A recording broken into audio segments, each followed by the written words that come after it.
Very good evening, everyone at Tushita and online. Before we start the Vajrasattva practice, let us take a moment to arrive here in the meditation hall, as well as those who are joining online. Take a moment to arrive in front of your device. We can do that by taking 3 deep breaths. Every time we inhale, we try to refresh our attention. Every time we exhale, we relax.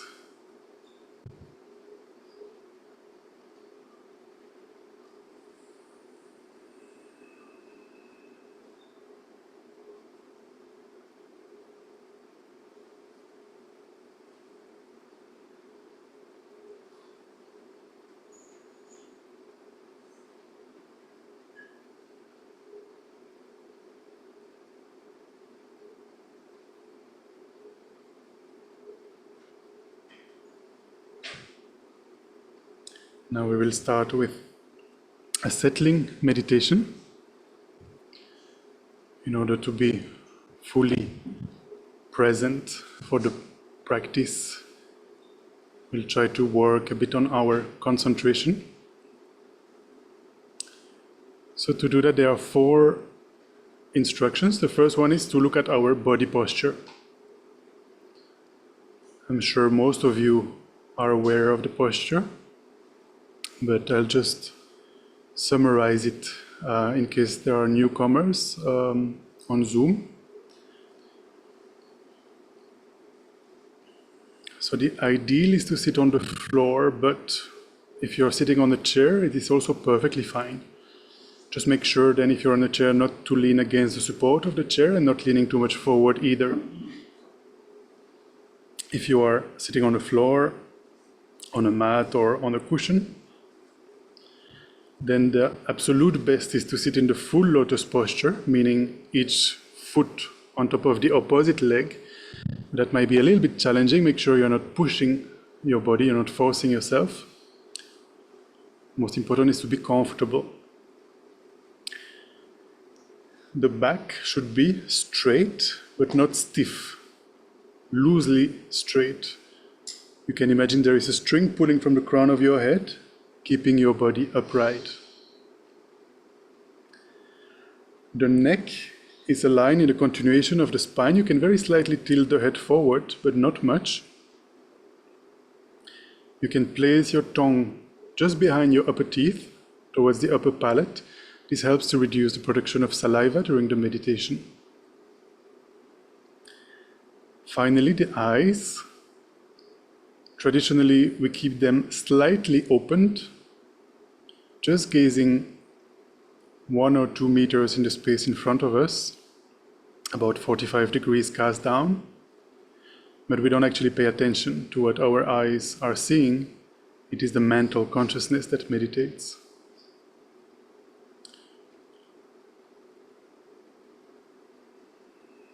The second instruction for single-pointed meditation is the object that we are meditating on, our focal point. So if you're familiar with single-pointed concentration, you can bring to mind the object you are the most familiar with. And if you don't have a familiar object, what I would suggest is to take the breathing sensation at the entrance of the nostrils. Try to place all your attention there. You can perhaps observe that when you breathe in, there's like a little cool sensation at the entrance of the nostrils, and when you breathe out, there's a little bit warmer sensation there. The third instruction is that while we are meditating, we tend to get distracted. And the 2 main ways we tend to get distracted are called mental excitement and mental laxity or dullness or lethargy. So excitement, basically we are distracted with thoughts. For example, thinking what we are going to have for dinner after the session, thinking about a meeting that you had this afternoon, and so on and so forth. And the second way we tend to get distracted is lethargy. Basically, we are not putting enough application in our meditation, and the mind starts to sink. We tend to fall asleep, and therefore we also lose the object of meditation. So finally, the fourth and last instruction is that there are two antidotes that we need to use to counteract the distractions. The first antidote is called introspection. Basically, while we are trying our best to remain focused on our object of meditation, in the background of our mind, we are also checking, what is my mind doing? Is it meditating? Is it focused on the object of meditation? Or did it get distracted with thoughts or with lethargy?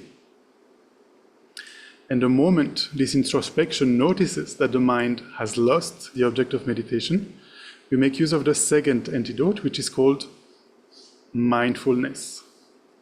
The role of mindfulness is to bring the mind back wherever it is in distraction, to bring it back towards the object of meditation, and also making sure it remains there.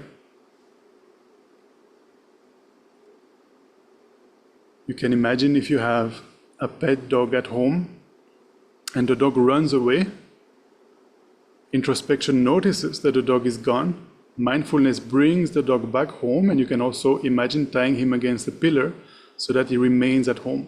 It's a little bit similar to what we are trying to do with our mind. So we will do this meditation for about 5 minutes, trying to use the antidotes as much as possible.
gently come out of the meditation.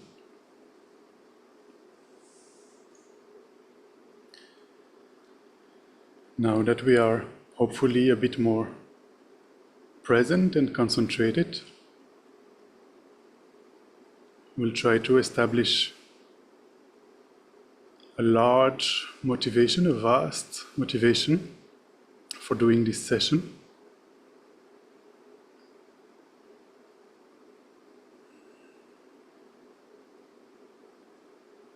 Trying to gradually think about more beings, not only me, myself, and I.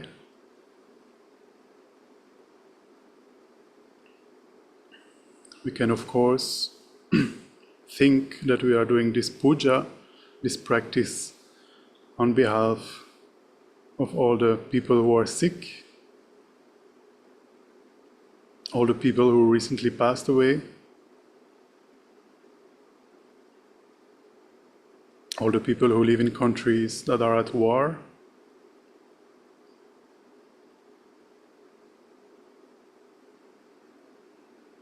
all the people who are victim of violence, all the people who are abused in any way.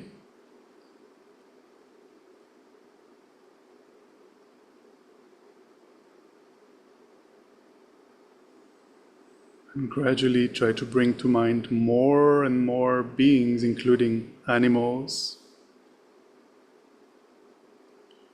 not only pet animals, but also the countless animals in the wilderness,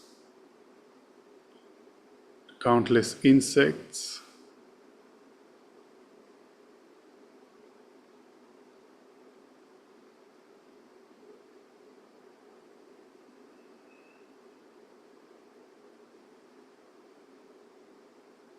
and if you can, try also to bring to mind the beings who are experiencing different forms of existence, such as pretas, suras, and asuras.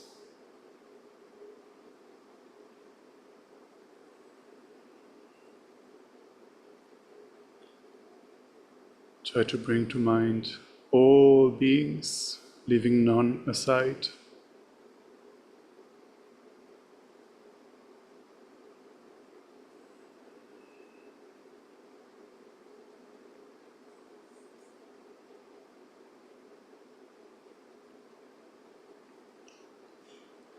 And let us look why these beings are experiencing different kinds of unpleasant things, pain, suffering experiences, lack of freedom.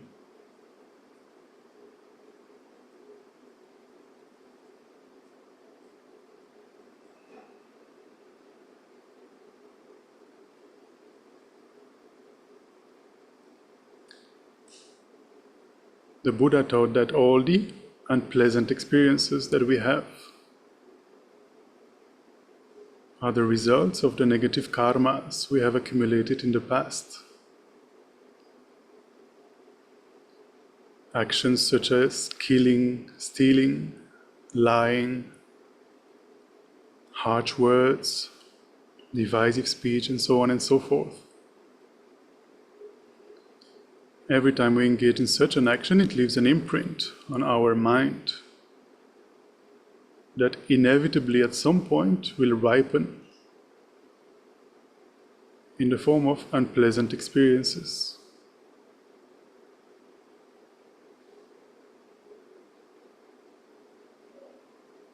Those non-virtuous negative actions that we engage in, we do so because of our mental state.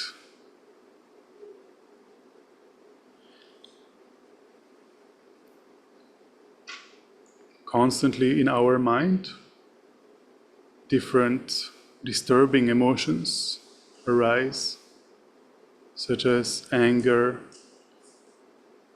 excessive desire, jealousy, pride, anxiety, depression, and so on and so forth.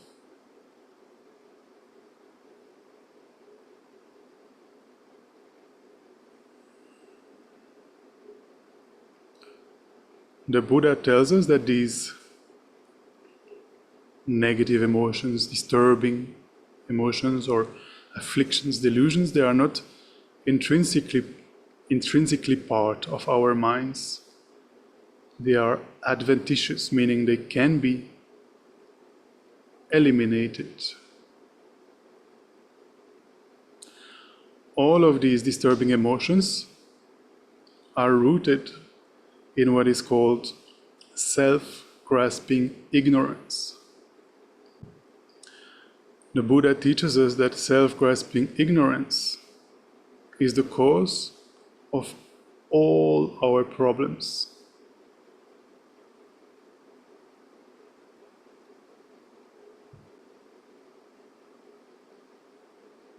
So if we imagine our problems like fruits on a fruit tree, you know, the various karmas as the branches, all the afflictions as the trunk, and the root, the self-grasping ignorance. If we uproot self-grasping ignorance, automatically the afflictions, negative karmas, and the suffering also fall down, are eliminated for good.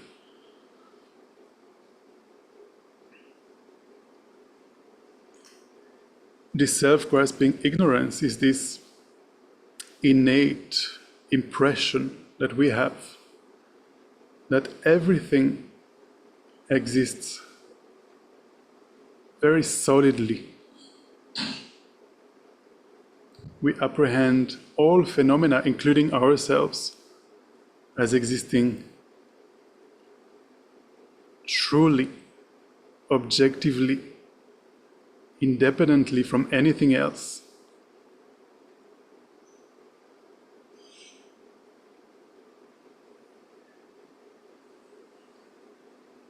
In relation to ourselves, it makes us feel that we are the center of the universe. We feel that we are more important than others, that everything revolves around us. And all these afflictions come, we want to cherish this most important self. And if the self cannot get what it wants, then we will engage in negative actions, and inevitably we will suffer.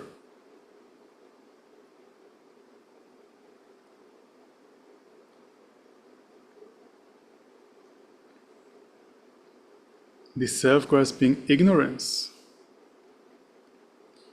can be uprooted by introducing the opposite force, the direct antidote to this darkness of the mind, which is the light of wisdom, the wisdom understanding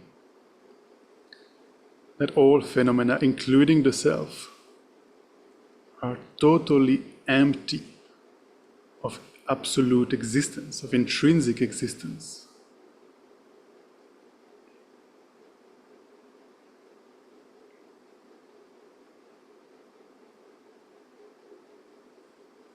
By continuously meditating on this wisdom, perceiving this wisdom directly, gradually we eliminate all the afflictions, and we can achieve the state of total liberation from all these afflictions, the state of nirvana.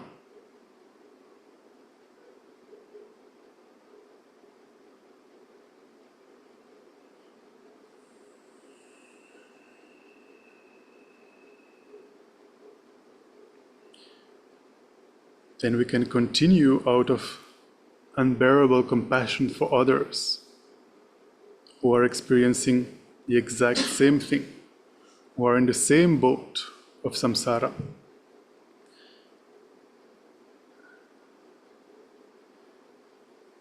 we can again and again realize this emptiness of objective existence and eliminate even the subtle mental veils that we have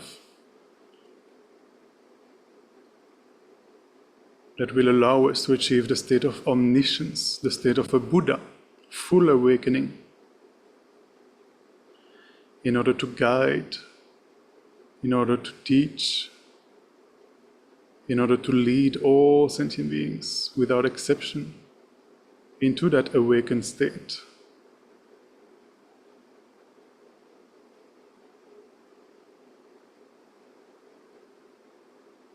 This wish to achieve full awakening, this wish to become a Buddha in order to guide all sentient beings, is called bodhicitta. Let us try to mentally, for a few seconds, give rise to this beautiful mind. We can think, may I become a Buddha in order to benefit all sentient beings.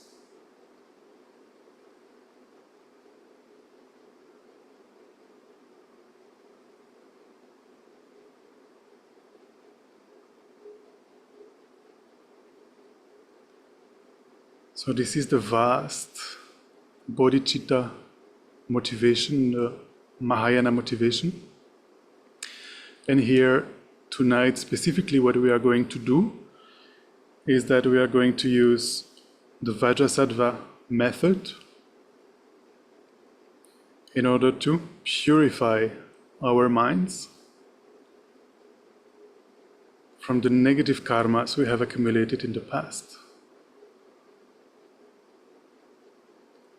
We don't want to experience the results, the pains, the suffering experiences of these that result from these karmas. So therefore we'll try to clean our minds.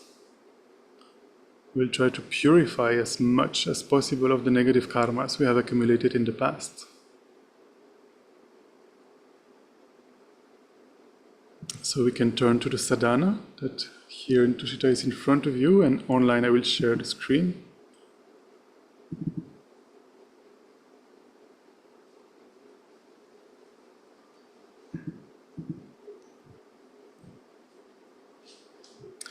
And we can go to page number 5.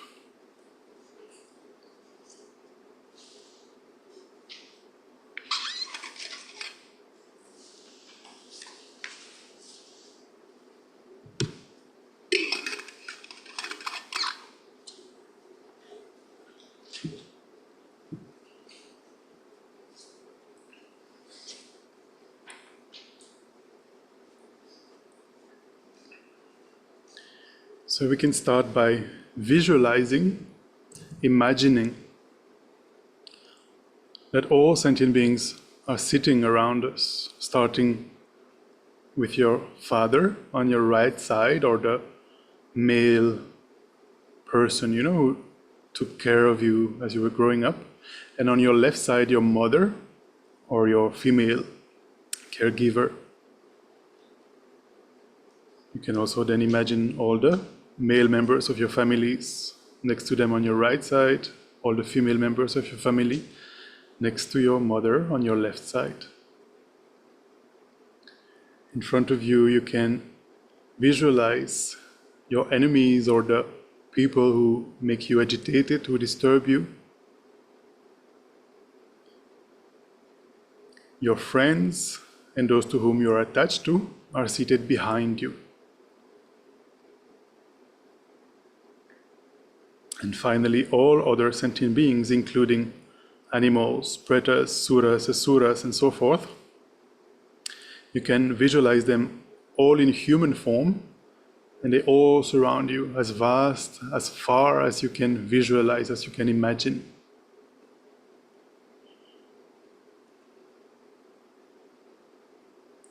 In the space in front of you, you can visualize Buddha Shakyamuni, and if you are familiar with the refuge tree, you can visualize on his sides Arya Manjushri, Arya Maitreya, representing the wisdom and the method lineages, all the lineage Buddhas, all the deities, protectors, as well as your own teachers, for example, His Holiness the Dalai Lama. You can visualize them all in front of you. If it is challenging to visualize so many Buddhas, you can imagine that they are all taking the one aspect of Buddha Shakyamuni in front of you.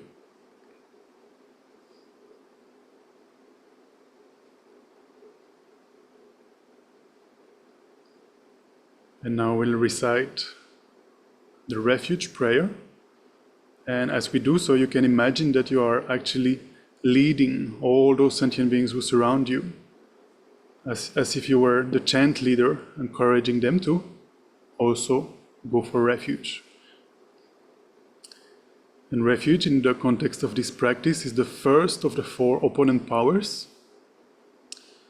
It is the power of reliance, turning to the Buddha for help, turning to the Buddha and to Vajrasattva for help.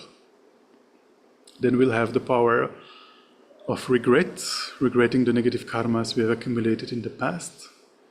The power of remedy, which is the actual recitation of the mantra, as well as the power of restraint. The 4 R's: reliance, regret, remedy, and restraint. Restraint is basically making a commitment that we will refrain as much as possible to engage in negative karmas in the future.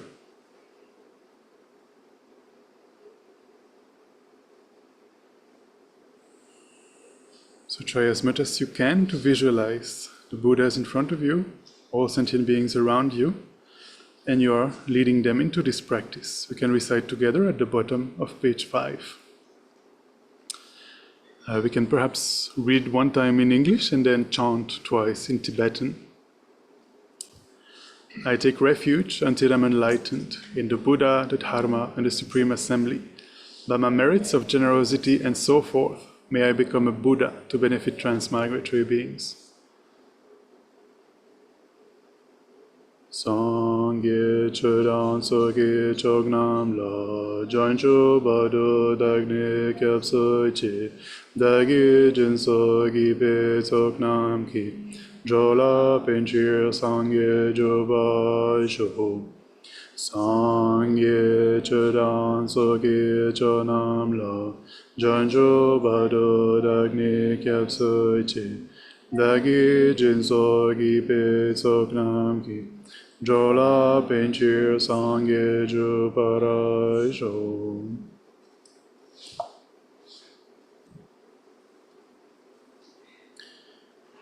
Next we will apply the second of the 4 opponent powers, which is the power of regret.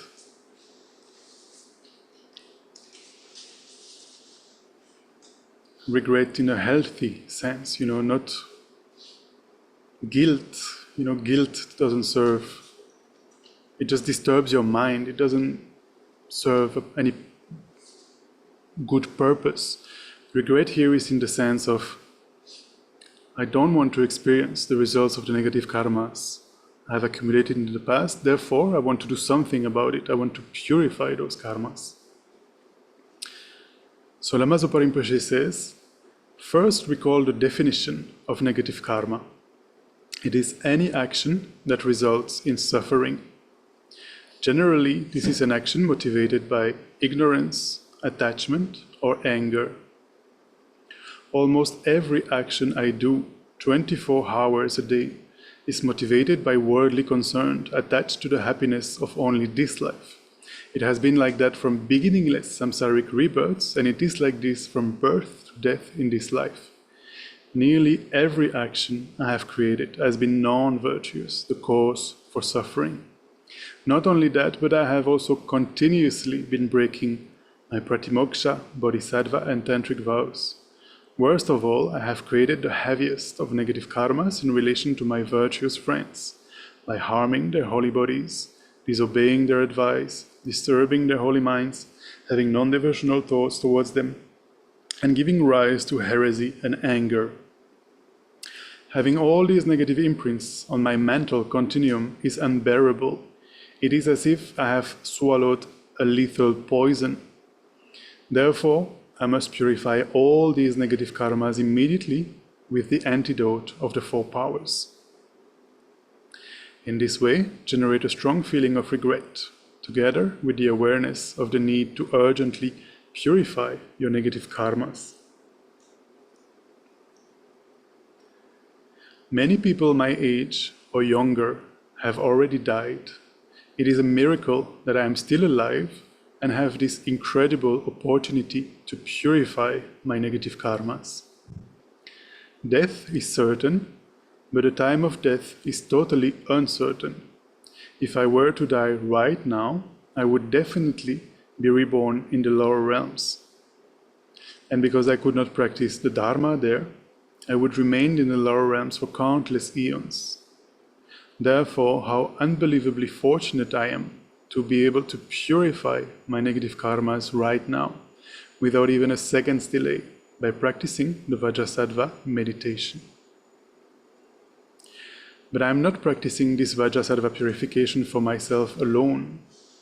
The purpose of my life is to free all hell beings, hungry ghosts, animals, human beings, asuras, suras, and intermediate state beings from all their suffering and its causes, and lead them to the peerless happiness of enlightenment. In order to do this, I must first reach enlightenment myself. Therefore, I must purify all my negative karmas immediately by practicing the Vajrasattva meditation.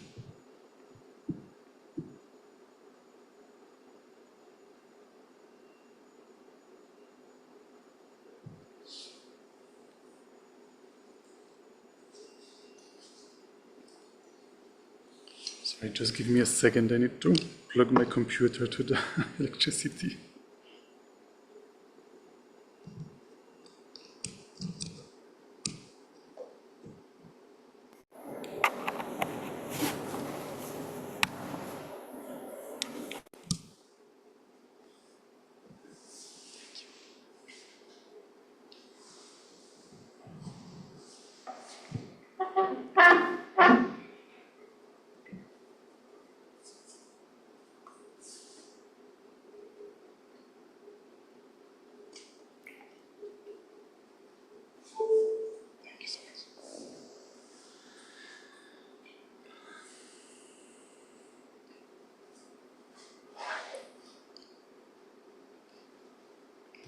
So now we can visualize. We will enter into the power of remedy, the recitation of the mantra, and the visualization that comes along with it, which starts with Vajrasattva above the crown of your head.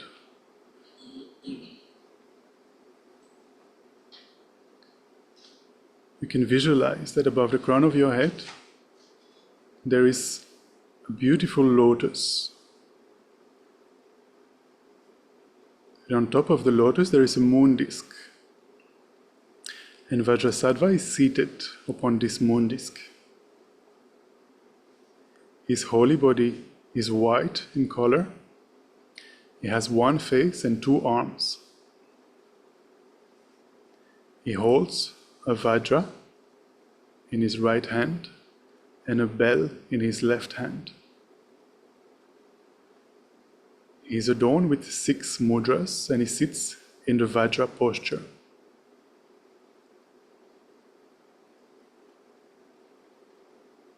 Think that Vajrasattva is your root guru, your main teacher, who's taking this aspect this evening for you to purify your own mind. Think that Vajrasattva is the holy mind of all the Buddhas, the Dharmakaya. Out of unbearable compassion encompassing me and all other sentient beings, my root guru appears in this form to purify me and all sentient beings.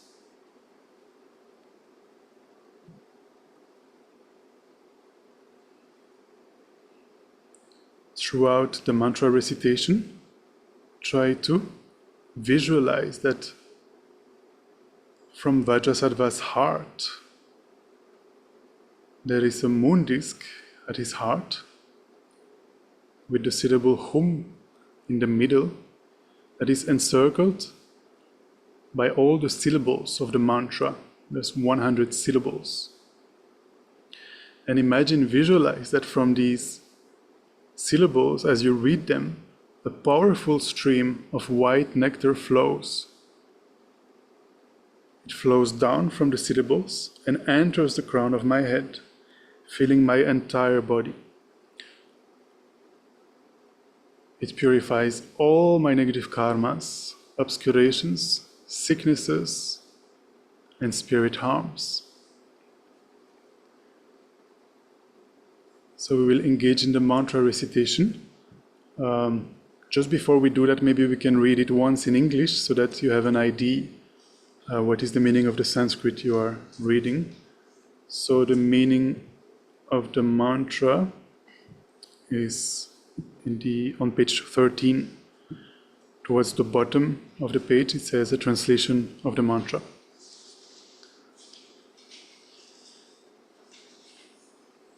Basically, the mantra says, "You, Vajrasattva, have generated the holy mind of bodhicitta according to your samaya, according to your pledges. Your holy mind is enriched with the simultaneously born holy action of liberating transmigratory beings from samsara. Whatever happiness and suffering, good and bad, happens to me, by my pleasing the holy mind, never give up on me and guide me. Please stabilize the realizations of the paths and bhumis, the grounds, including the happiness of the upper realms.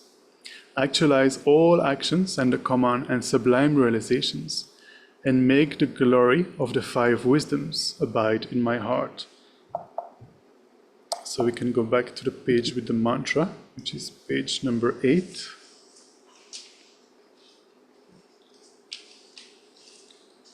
So of course, if you're not familiar with the mantra, you have to, look at the text in order to pronounce the mantra. But even though you are looking at the text, try as much as you can, to maintain this visualization of Vajrasattva above the crown of your head. You can imagine that he is about 6 inches tall, and from his heart, the syllables, the 100 syllables are there. And as you read them, this purifying nectar enters your body, fills it completely, and washes away all the negativities, all the negative karmas.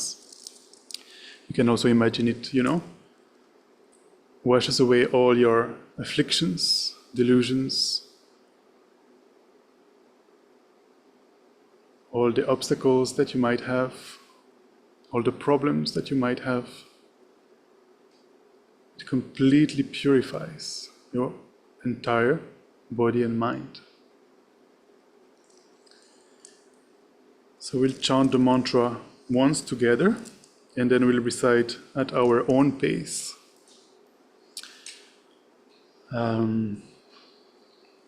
In silence, at our own pace, because we all have different speeds. Of course, those who have to read, maybe it's takes a bit more time. So we'll do maybe for about, maybe 10 minutes, we'll recite the mantra and try to visualize as best as we can. Om Vajrasattva Samaya Manupalaya Vajrasattva Tveno Bhatita Drido Me Bhava Sutoshayo Me Bhava Suposhayo Me Bhava Anurakto Me Bhava Sarva Siddhi Me Prayacha Sarva Karma Sucha Me Chidam Shriyam Kuruhum Ha ha ha ha ho Bhagavan Sarva Tatha Gata Vajra Mame Munja Vajra Bhava Maha Samaya Sadva Ahom Be. Om Vajrasattva.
Om Vajrasattva Samaya Manubalaya Vajrasattva Vinopa Dita Dita Me Bhava Drita Me Bhava Sutoshaya Me Bhava Subhajaya Me Bhava Anuragto Me Bhava Sarva Siddhi Me Prayacha Sarva Karma Sucha Me Chitam Shriyam Kuruhum Ha ha ha ha ho Bhagavan Sarva Tathagata Vajramame Muncha Vajra Bhava Maha Samaya Sattva Ahom Ve.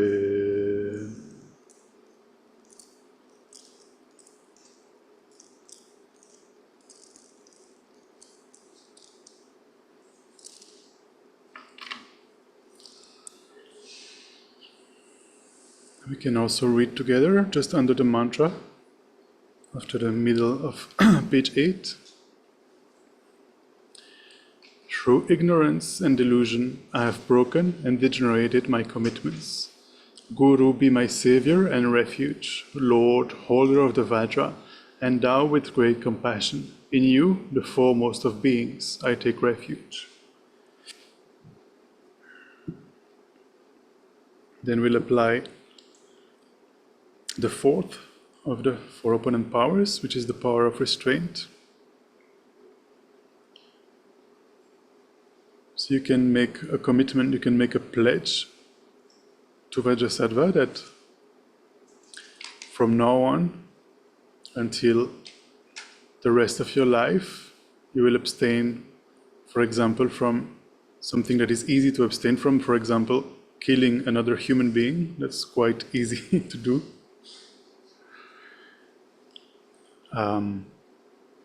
And then as much as you can, you can also, for example, pledge that you will not kill animals.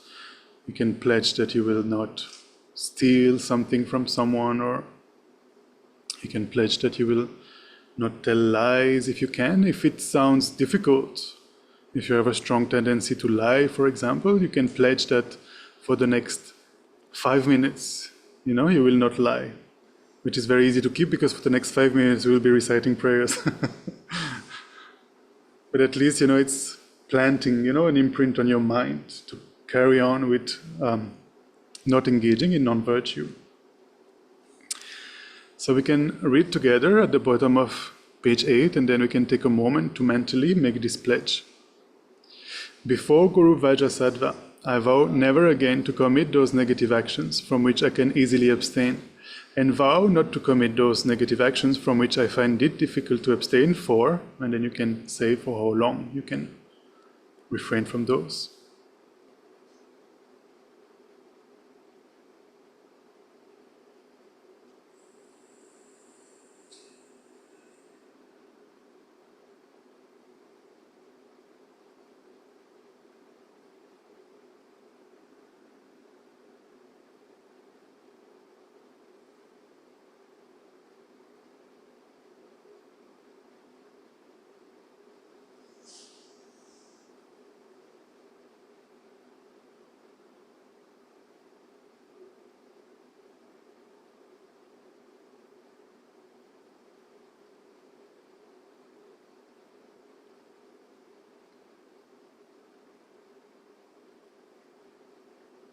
And then visualize that Guru Vajrasattva above the crown of your head says, "Child of the lineage, your negative karmas, obscurations, and broken and generated samayas have been completely purified."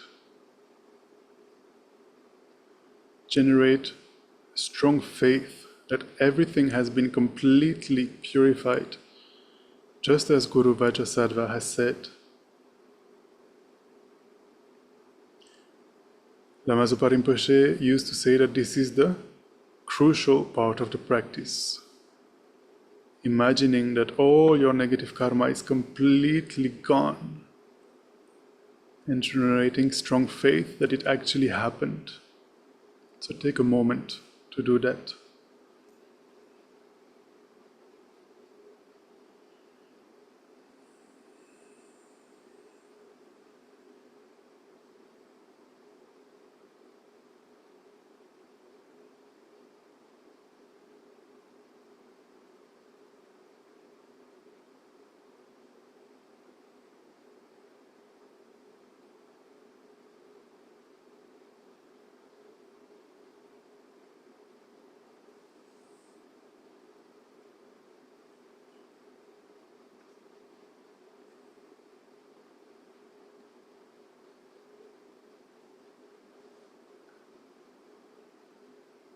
Now visualize that Guru Vajrasattva is extremely pleased with your pledge.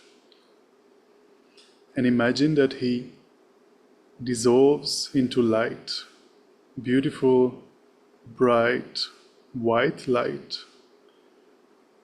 and he absorbs into you. This light enters the crowns of your head, enters your body, and goes down to your heart. Your body, speech, and mind become inseparably one with the holy body, speech, and mind of Guru Vajrasattva.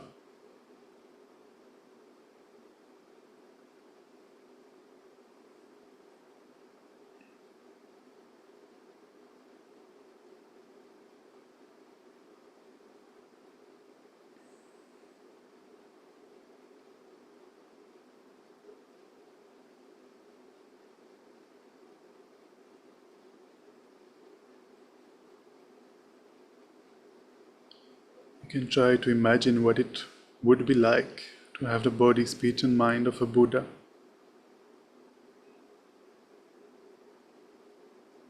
The spaciousness, the peace, the love, the compassion, the wisdom, the strength.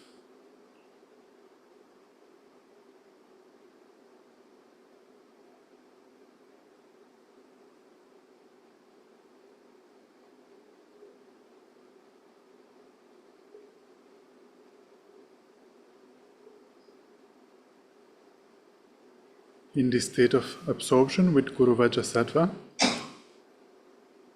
let us meditate on a while on emptiness, thinking that in emptiness there is no I, there is no creator of negative karma, there is no action of creating negative karma, and there is no negative karma created. None of these exist objectively. Place your mind in that emptiness for a little while. Look at yourself and all phenomena as empty. They do not exist from their own side.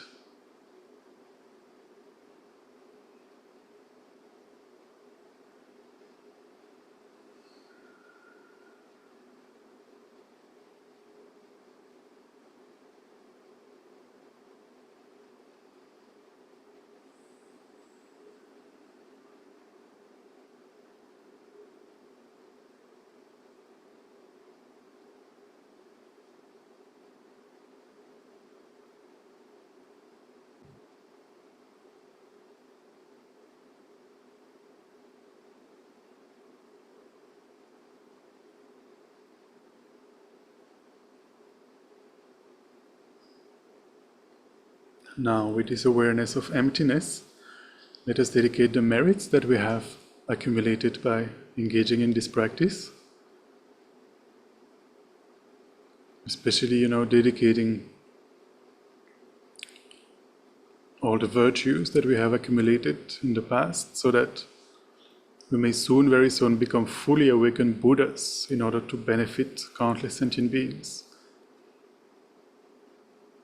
The idea of dedication is, if after this session, for any reason, you get angry at your partner, for example, then it is said that just one single moment of anger has the power to annihilate so many merits, so much positive karmas you have accumulated. But if we properly dedicate the merits that we accumulate, it's a little bit like saving them into the bank, so that when you run into a robber, he cannot take them away from you.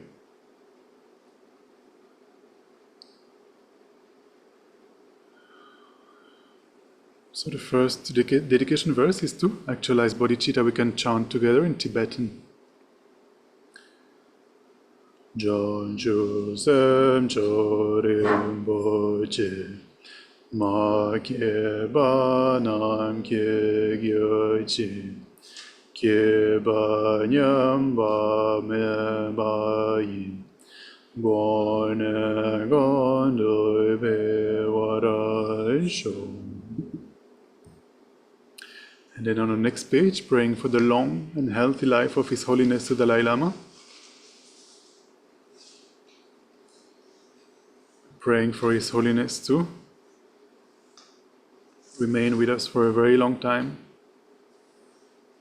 Continue to share His incredible wisdom with us in a healthy body. We can read together in English. Incomparably kind and supreme Tenzin Gyatso, the wish-granting, wish-fulfilling jewel, source of every single benefit and happiness in this world, may you have a long life and all your holy wishes be spontaneously fulfilled. Then we can go to the one at the bottom of the page to seal the merits with emptiness, and when we are done with these dedications, we will pray for the swift return of Lama Zopa Rinpoche. So to seal the merits with emptiness. Due to all the past, present and future merits collected by me, the numberless Buddhas and the numberless sentient beings, which are completely empty of existing from their own side, may I, who am completely empty of existing from my own side, achieve the state of Vajrasattva, which is completely empty of existing from its own side, and lead all sentient beings who are completely empty of existing from their own side to that state of Vajrasattva, which is completely empty of existing from its own side, by myself alone, who am completely empty of existing from my own side. Jambe bawe jita kempa don kundu zombo de yan de jin de da kungi jeso da loi chi gewa de dai tam che ratu ngoi du son che pe gewa tam che ki ngowa gong lai cho tu ngam ba de da gi gewe tsa wa de gu gyo Zomboy jejira dungowagi. So now we can turn to the swift return prayers for Lama Zopa Rinpoche.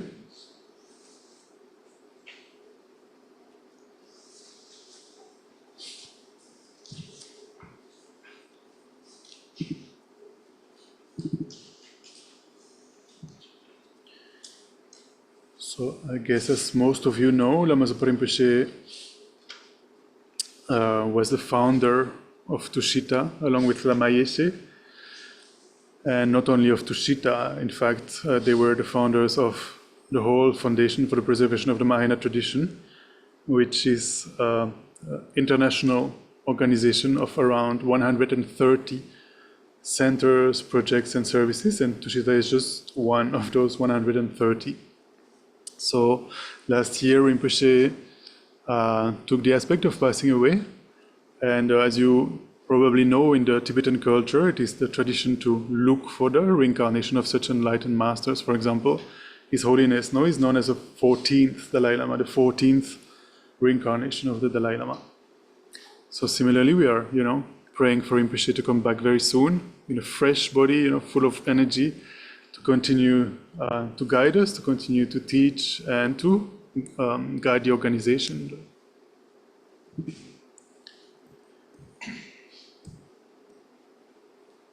So we'll read only the first prayer that is actually composed by His Holiness the Dalai Lama.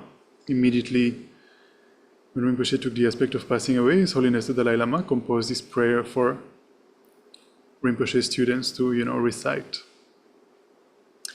Peerless teacher and assembly of the children of the victorious ones, Shravakas and Pratyekya Buddhas, victorious Losang, father and sons, along with the lineage masters, all the objects of refuge of infinite lands, please bestow the virtue and goodness of accomplishing this prayer here and now.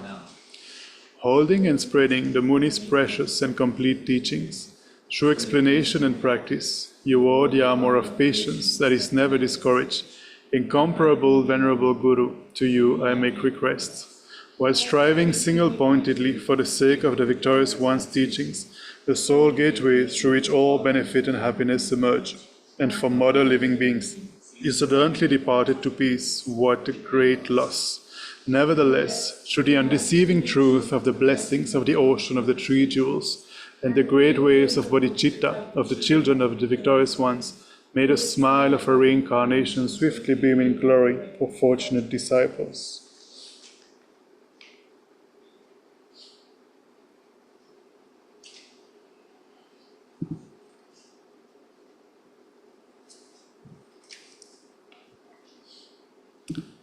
We can also dedicate whatever merits we have accumulated,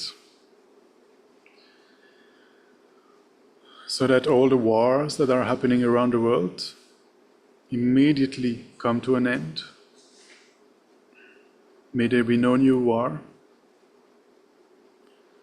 May there be no famine.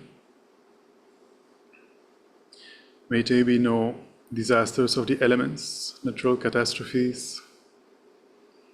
May there be no epidemic. May there be no financial crisis. And may peace and harmony prevail in everyone's hearts and lives.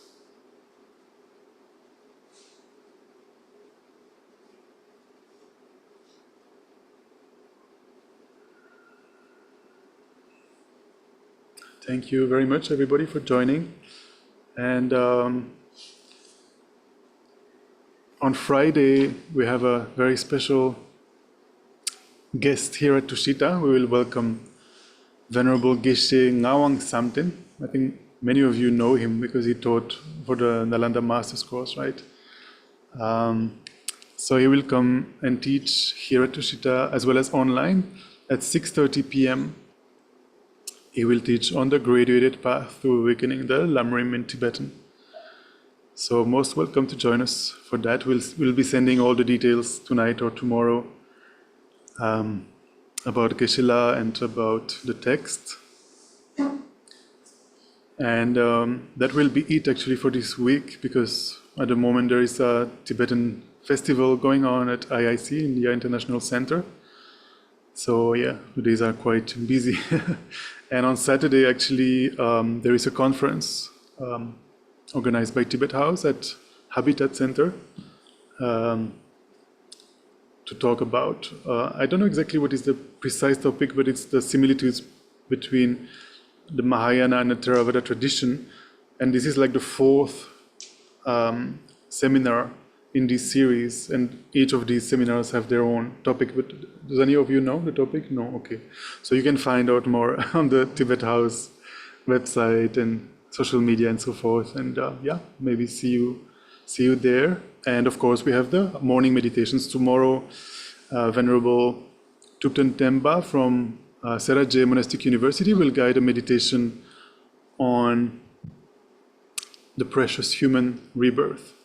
So most welcome to join for that, 9 a.m. on Zoom. Thank you very much. Have a good night. See you soon.